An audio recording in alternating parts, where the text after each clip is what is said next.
자, 오늘은 예수님께서 가르치신 기도의 마지막 내용입니다. 이것은 우리가 지금까지 기도한 것을 허물어 버리려는 악의 세력에 대항한 기도입니다. 즉, 우리가 주님의 말씀대로 바르게 기도하고 또 바른 신앙의 길로 잘 걸어왔어도 이 모든 것을 한 방에 무너뜨릴 수 있는 사탄의 시험을 주님이 아시고 이 영적 싸움에서 끝까지 승리할 수 있도록 가르쳐 주신 기도입니다. 바로 우리를 시험에 들게 하지 마시옵고 다만 악에서 구하시옵소서. 여기서 시험은 테스트가 아니라 우리 마음속에 역사하는 사탄의 도전, 영어로 temptation, 즉 유혹을 가리킵니다. 마귀는 하나님께로 돌아간 성도들을 다시 망하게 하기 위해 끊임없이 이 시험이라는 전략을 사용합니다. 또 악에서 구하소서라고 할 때 이 악은 이러한 시험과 도전의 배후에 있는 실체, 즉 악한 자 사탄을 가리킵니다.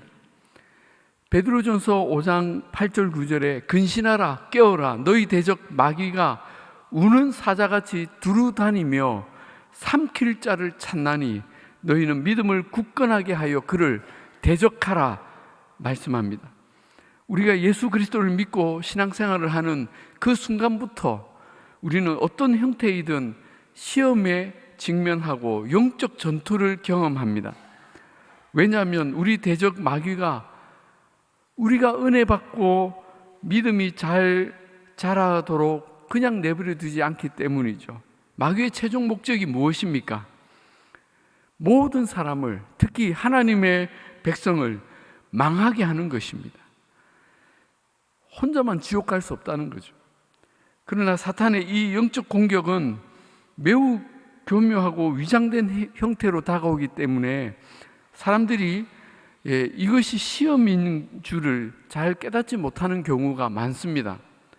그저 내가 기분 나쁜 일을 당했다, 누군가의 행동에 화가 나고 낙심이 된다, 주일날 일하는 직장에 제안을 받았다, 남편과의 사이가 안 좋다, 목사님 설교에 어느 부분에 상처를 받았다, 나는 몹시 지쳐있다 등등 내가 직면한 일을 단순히 사람과 사람의 일 또는 환경의 문제, 나의 정서적 문제로만 인식하고 그냥 그 일로만 생각하고 반응한다는 거죠.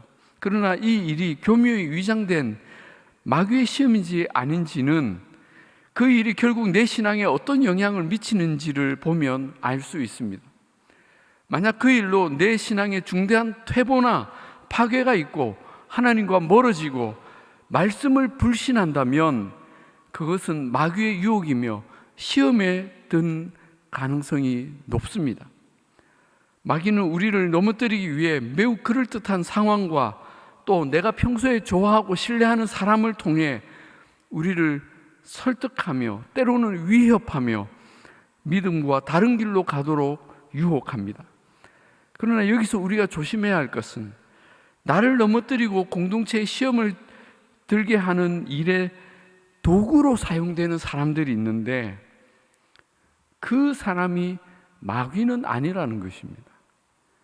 에베소서 6장 12절에 우리의 씨름은 혈과 육을 상대하는 것이 아니요 통치자들과 권세들과 이 어둠의 세상 주관자들과 하늘에 있는 악의 영들을 상대함이라 했습니다. 우리는 혈과 육을 가진 그 아무개를 마귀로 규정하고 싸우려고 하면 이 또한 똑같이 마귀의 괴계에 넘어가는 겁니다. 사실 그 사람도 마귀의 시험에 이용되고 있는 피해자일 수 있습니다. 우리가 영적 분별력을 가지고 오히려 그를 위해 기도해 주어야 합니다. 마귀의 시험에 대표적인 양상들이 있는데 그 첫 번째는 폭력과 위협입니다. 즉 두려움을 주어서 우리를 굴복하게 만드는 것이죠. 이때 마귀는 우는 사자와 같이 으르렁거립니다. 굉장히 공포심을 주어서 신앙을 스스로 포기하게 만드는 거죠. 이스라엘을 말살하려고 했던 애굽의 바로 왕, 다니엘과 그 세 친구를 위협했던 바벨론 제국, 초대 교회를 위협했던 유대교 지도자들, 그리고 로마 제국, 모든 시대 기독교 박해가 이 경우에 해당됩니다. 그러나 이들이 주는 두려움은 과장된 두려움입니다. 우리가 정말 두려워해야 할 분은 오직 하나님 한 분뿐입니다. 마태복음 10장 28절에 몸은 죽여도 영혼은 능히 죽이지 못하는 자들을 두려워하지 말고 오직 몸과 영혼을 능히 지옥에 멸할 수 있는 이를 두려워하라 하셨습니다. 시험의 두 번째 양상은 유혹과 회유입니다. 우리의 경계심을 풀어서 죄의 종이 되게 하는 거죠. 낚시 미끼처럼 우리를 유혹합니다. 내가 가장 좋아하는 것, 내가 거절하기 어려운 사람, 내가 소망하는 것을 미끼로 던져주며 믿음의 자리에서 서서히 멀어지도록 유인합니다. 이때 우리의 죄성을 이렇게 정말 일깨우죠. 그런데 절대 처음부터 큰 죄를 짓도록 하지는 않습니다. 여러분 시편 1편 1절 말씀 우리가 잘 알죠. 복 있는 사람은 악인의 꾀를 따르지 아니하며. 자, 악인의 꾀를 따른다는 것은 아주 작은 시작이에요. 그런 방법이 있다 하고 꾀를 알려주는 거죠. 이걸 몇 번 사용하다 보면 이제 죄인의 길에 서게 됩니다. 아주 그 길로만 다녀요. 그러다 나중에 어떻게 합니까? 이제는 오만한 자의 자리에 앉아서 이게 옳다고 주장을 합니다. 자기가 죄인이란 사실을 전혀 깨닫지 못하죠. 여기에 나오는 과정이 점점 이렇게 대범해지는 것을 보지 않습니까? 자, 세 번째 양상은 말씀의 제거입니다. 사탄의 입장에서 우리를 넘어뜨리는데 가장 큰 걸림돌이 뭐냐면 바로 하나님의 말씀입니다. 이 말씀이 내면에 확실한 사람은 사탄이 넘어뜨리기가 너무 힘듭니다. 그래서 사탄은 우리에게서 이 하나님의 말씀을 제거하는 일을 치밀하게 진행합니다. 그 중에 하나가 거짓말로 하나님의 말씀을 왜곡시키는 것입니다. 대표적인 것이 이단들이죠. 열심히 가르쳐 주지만 엉뚱한 길로 가게 만듭니다. 그러나 이단만 이런 시험의 도구가 아닙니다. 사탄은 하나님의 말씀에 귀를 막게 만드는 모든 작전을 동원합니다. 하나님 말씀을 읽거나 듣지 못하도록 계속 바쁘고 급한 일들을 주고 들어도 은혜 받지 못하게 정신을 딴 데 팔게 합니다. 가장 효과적인 방법 중에 하나가 설교자를 공격하거나 성도와 설교자를 이간질시켜서 말씀에 귀를 막아버리는 것입니다. 그래서 은혜 잘 받던 사람이 하루아침에 길가와 같은 마음이 되어서 말씀이 떨어지는 족족 튕겨져 나가고 사탄이 그 말씀을 가로채는 굳은 땅이 되게 합니다. 이 방법이 얼마나 성공적인지 몰라요. 말씀이 절대 뿌리 내리지 못하는 것입니다. 이 외에도 말씀을 빼앗으려는 사탄의 전술 전략은 지금도 새롭게 끊임없이 개발되고 있습니다. 우리는 깨어 근신하지 않으면 안 됩니다. 자, 그런데 여기서 우리는 한 가지 의문을 가지게 됩니다. 하나님께서는 왜 우리가 이런 시험을 당하도록 허락하시는가입니다. 사실 제일 좋은 것은 우리의 신앙의 길에서 이런 마귀의 시험과 도전을 애초에 다 막아주시고 피하게 해주시면 되는 것 아닙니까? 그런데 하나님은 왜 우리가 이 시험들을 다 당하도록 놔두시는 걸까요? 주님은 그저 우리에게 도움이 될 영적 전신갑주만 알려주시고 어떻게 기도하라 지침 정도, 그리고 내가 함께 하겠다 하는 말씀만 하시니 우리는 그 시험을 당할 때에 굉장히 이렇게 의구심을 가집니다. 여러분, 왜 하나님은 이 시험들을 막지 않으시고 허용하시는 것일까요? 그것은 우리가 이 시험이 우리에게 유익하기 때문입니다. 우리가 이 시험을 잘 통과하면 영적으로 성장하고 매우 강해지기 때문입니다. 아무런 의미 없이 교회만 왔다 갔다 하던 그런 신자가 이 시험을 통과하면서 강해지는 거예요.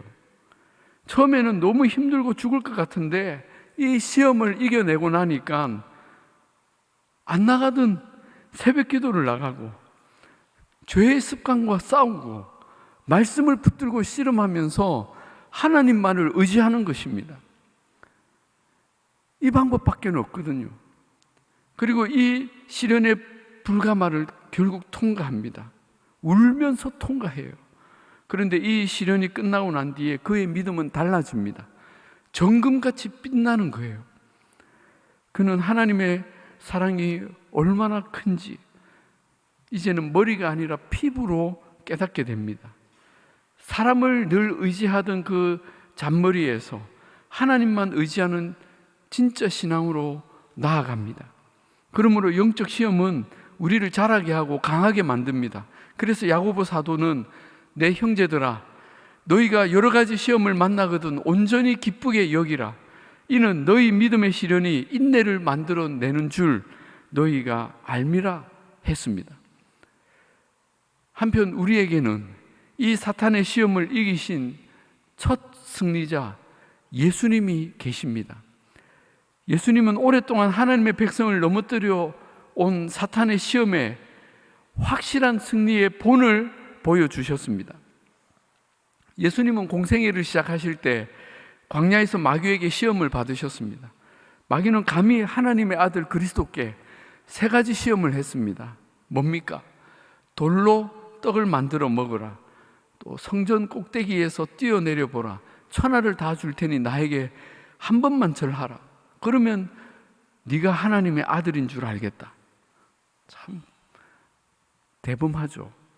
그러나 예수님은 이 세 가지 시험을 기꺼이 받으시고 모두 보기 좋게 이기셨습니다. 이것은 고질적인 인류의 실패에 종지부를 찍으신 역사적인 사건이었습니다. 그러므로 우리는 예수님의 승리를 보며 우리도 이 시험들을 이길 수 있음을 알게 됩니다. 우리 한번 따라 하겠습니까? 나도 마귀의 시험을 이길 수 있다. 나도 마귀의 시험을 이길 수 있다. 그렇습니다. 우리 이길 수 있습니다. 예수님께서 그 승리의 길을 열어놓으셨습니다. 그러면 우리는 마귀의 시험을 어떻게 이길 수 있을까요? 비결이 있습니다. 첫째, 말씀으로 무장해야 합니다. 한번 따라 합시다. 말씀으로 무장해야 한다. 예, 조금 전에 사탄이 끊임없이 해온 작업이 하나님의 말씀을 우리에게서 제거하는 것이라고 했습니다. 예수님도 시험을 받으실 때 세 번 모두 오직 하나님의 말씀으로 물리치셨습니다.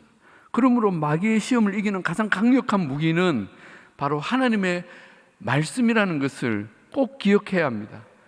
평소에 그리고 시험이 있을 땐 더욱 말씀을 읽고 듣고 배우고 암송하고 실천해야 합니다.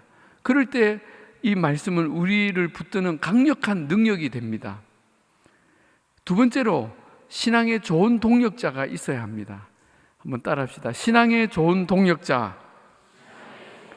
예. 예수님은 이 주기도문의 마지막에 우리를 시험에 들게 하지 마시옵고 라고 가르치시면서 이 시험은 나 개인이 받는 시험이기도 하지만 궁극적으로 공동체가 함께 감당해야 할 싸움임을 알려주셨습니다. 우리는 시험을 당할 때 반드시 믿음의 공동체에게 도움을 요청해야 합니다. 사도 바울도 에베소서 6장에서 또 나를 위하여 구할 것은 내게 말씀을 주사 나로 입을 열어 복음의 비밀을 담대히 알리게 하옵소서 할 것이니 하면서 교회에 중보 기도를 요청합니다. 또 디모데후서 2장 22절에 또한 너는 청년의 정욕을 피하고 주를 깨끗한 마음으로 부르는 자들과 함께 의와 믿음과 사랑과 화평을 따르라 가르칩니다. 우리가 시험을 이길 좋은 공동체의 필요성을 여기서 강조하고 있습니다. 여러분, 사람은 어떤 공동체에 속해 있느냐, 어떤 사람과 만나고 사귀느냐에 따라서 그 신앙과 삶에 반드시 영향을 받습니다. 내가 좋은 믿음의 사람들과 함께 있으면 날마다 내 마음에 은혜가 넘치고 기쁨이 넘치고 감사가 넘칩니다. 신앙이 자라죠. 우리가 오랫동안 못 본 친구를 이렇게 만났는데 신앙이 훌쩍 자라 있는 것을 보는 경우가 있지 않습니까? 내가 언제 이렇게 신앙이 좋아졌지? 어떻게 된 거냐 물어보면 10중 8구 좋은 교회를 만났거나 좋은 믿음의 동력자들이 있었음을 우리는 알게 되죠. 그러나 지난주까지 분명히 상태가 괜찮았던 형제가 한 주일 지난 뒤에 영 이상하게 돼가지고 그냥 상태가 안 좋아진 모습으로 나타나면 10중 8구 그 사이에 그 믿음을 흔드는 누군가를 만나서 시험에 든 것입니다. 우리는 세상 친구들과 어울려 지내거나 믿음의 본이 되지 않는 성도를 가까이 하면 반드시 우리 신앙에도 파괴가 일어납니다. 그들과의 만남을 끊어야 합니다. 그리고 좋은 신앙의 동력자들을 가까이 해야 합니다. 내가 그를 돕겠다고요? 천만에요. 그렇다면 우리 신앙의 좋은 동력자는 어떤 사람들입니까? 그리스도께 충성하는 친구들입니다. 또 말씀으로 서로 격려하고 칭찬하며 위로하는 사람입니다. 늘 그렇게 하는 사람이 있어요. 어떤 모임이건 그 한 사람 때문에 은혜가 있고 화평이 있고 신앙의 선한 도전이 있으면 그 사람이 확실합니다. 그 사람과 만나고 돌아갈 때면 약해진 믿음과 낙심된 마음이 힘을 얻습니다. 그리고 소망이 생겨요. 나도 저렇게 살아야겠구나. 내일 새벽 기도를 나가야겠구나. 예. 꼭 리더가 아닌데도 그는 사람들에게 귀한 영향력을 행사하고 소중한 사람이 됩니다. 여러분의 목장이나 부서에 이런 분들이 계시죠? 예. 너무나 귀한 분들입니다. 그런 분들을 가까이 하십시오. 여러분 또한 다른 사람들에게 그런 좋은 믿음의 동력자가 되어주시기를 바랍니다. 세 번째는 깨어 기도하는 것입니다. 한번 따라 합시다. 깨어 기도하라. 예, 주님은 시험에 들지 않게 깨어 기도하라. 마음에는 원이로되 육신이 약하도다 하셨습니다. 그래서 주님이 주기도문의 마지막에 이 기도를 가르쳐 주신 것이죠. 우리를 시험에 들게 하지 마시옵고 다만 악에서 구하시옵소서. 기도는 하나님의 능력을 우리의 것으로 만드는 것입니다. 그 원리가 뭘까요? 여러분, 우리가 기도할 때 우리는 겸손히 엎드리게 되죠. 우리가 마귀의 시험을 만나면 우리는 하나님 앞에 납작 엎드리게 됩니다. 그러면 어떤 일이 일어납니까? 결국 나를 상대하려던 마귀는 내 앞에 계신 하나님과 마주서게 됩니다. 나는 수그리고 마귀가 하나님과 직면하면 여러분, 어떻게 마귀가 하나님을 감히 상대합니까? 어린 반푼어치도 없죠. 바로 죽음이죠. 여호수아가 가나안에 들어가는 전쟁을 앞두고 하나님의 군대 장관을 만났을 때 그는 땅에 엎드려 신을 벗습니다. 그때 그가 깨달은 것이 뭡니까? 전쟁은 내가 치르는 것이 아니라 하나님께 속한 것임을 그는 깨닫게 되죠. 그래서 여호수아와 이스라엘 군대는 그 이후에 모든 전쟁에서 승리하게 됩니다. 우리는 마귀의 시험을 직면할 때마다 깨어 기도해야 합니다. 어떤 상황에서도 하나님의 말씀을 의지하여서 나를 지키며 믿음의 좋은 친구들과 동역하며 겸손히 하나님께 엎드릴 때 이 전쟁은 내 손을 떠나 하나님의 전쟁이 되고 반드시 승리하게 될 것입니다. 자, 이 기도의 이 주기도문의 마지막은 찬양과 송영으로 끝이 납니다. 나라와 권세와 영광이 아버지께 영원히 있사옵나이다. 이 부분은 사실 예수님께서 가르쳐 주신 기도문은 아닙니다. 후대의 교회가 기도문의 마무리를 위해 첨부한 것입니다. 그래서 괄호로 표시되어 있습니다.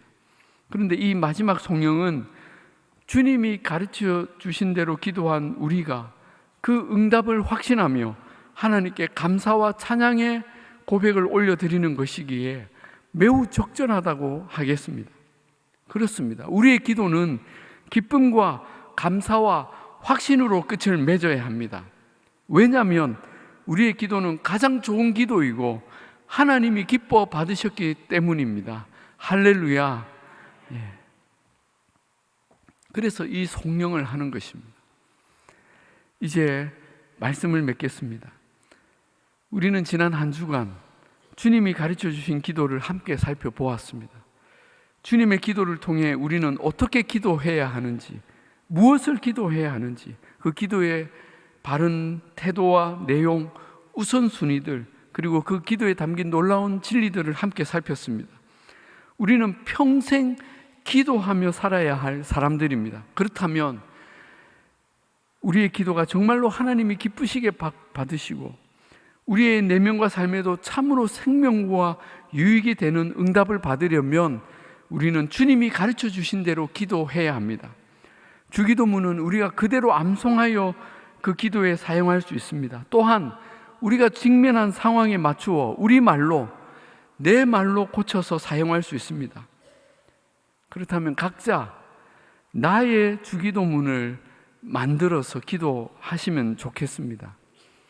우리가 각자 시간을 좀 내어서, 여러분 오늘 혹시 시간이 되시면 이 한 주간 받았던 은혜를 생각하시며 주기도문의 정신과 우선순위와 의미를 따라서 각자의 주기도문을 한번 써보시면 좋겠습니다. 그러면 이번 가을 특세를 통해 얻게 될 좋은 선물이 될 것입니다. 앞으로 저와 여러분의 매일의 기도가 이 주기도문의 은혜와 원리를 따라서 더욱 깊어지고 높아지고 넓어지는 은혜가 있기를 우리 주님의 이름으로 축복합니다. 아멘. 우리 이 시간에 찬양하기 전에 오늘은 이 주기도문의 내용을 가지고 주기도문으로 하나님께 한번 기도를 했으면 좋겠는데, 우리가 이 주기도문을 3번을 반복할 것입니다. 3번을 반복하며 큰 소리로 우리 하나님께 고백할 텐데, 여러분 그 자리에서 다 같이 일어나셔서 한번 일어나시겠습니까? 예. 자, 우리의 마음을 모아서 이 주기도문을 좀 큰 목소리로 저의 속도에 맞추어서 한번 같이 크게 읽도록 하겠습니다. 시작. 하늘에 계신 우리 아버지여, 이름이 거룩히 여김을 받으시오며 나라가 임하시오며 뜻이 하늘에서 이루어진 것 같이 땅에서도 이루어지이다. 오늘 우리에게 일용할 양식을 주시옵고 우리가 우리에게 죄 지은 자를 사하여 준 것 같이 우리 죄를 사하여 주시옵고 우리를 시험에 들게 하지 마시옵고 다만 악에서 구하시옵소서. 나라와 권세와 영광이 아버지께 영원히 있사옵나이다. 아멘. 하늘에 계신 우리 아버지여, 이름이 거룩히 여김을 받으시오며 나라가 임하시오며 뜻이 하늘에서 이루어진 것 같이 땅에서도 이루어지이다. 오늘 우리에게 일용할 양식을 주시옵고 우리가 우리에게 죄 지은 자를 사하여 준 것 같이 우리 죄를 사하여 주시옵고 우리를 시험에 들게 하지 마시옵고 다만 악에서 구하시옵소서. 나라와 권세와 영광이 아버지께 영원히 있사옵나이다. 아멘. 하늘에 계신 우리 아버지여, 이름이 거룩히 여김을 받으시오며 나라가 임하시오며 뜻이 하늘에서 이루어진 것 같이 땅에서도 이루어지이다. 오늘 우리에게 일용할 양식을 주시옵고 우리가 우리에게 죄 지은 자를 사하여 준 것 같이 우리 죄를 사하여 주시옵고 우리를 시험에 들게 하지 마시옵고 다만 악에서 구하시옵소서. 나라와 권세와 영광이 아버지께 영원히 있사옵나이다. 아멘. 우리 이 시간 우리 주님의 기도 찬양으로 함께 고백하고 우리 함께 기도하시겠습니다.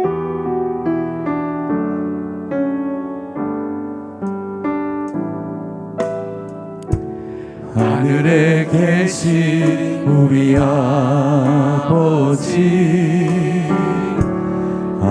이름 빛나시며 아버지 뜻이 하늘에서와 같이 땅에서도 이루어지소서. 우리에게 일용할 양식 주시고 우리의 죄를 용서하시고 유혹에 빠지지 말게 하시고 악에서도 우리 구하소서.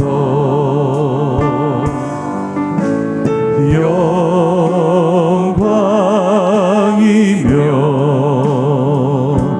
사랑이신 우리 주님께 처음과 같이 이제와 항상 영원히 영광이며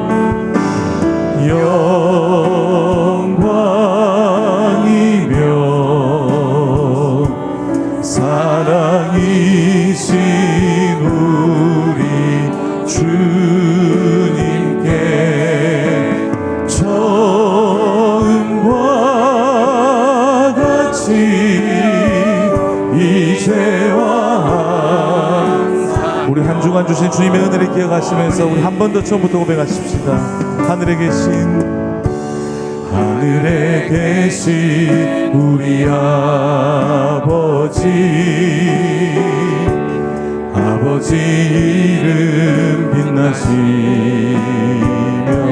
유혹의 뜻이 아버지 뜻이 하늘에서와 같이 땅에서도 이루어지소서.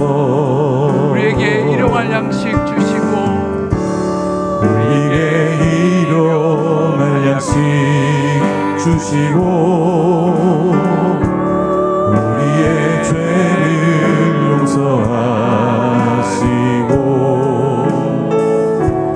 유혹에 빠지지 말게 하시고 악에서도 우리 구하소서.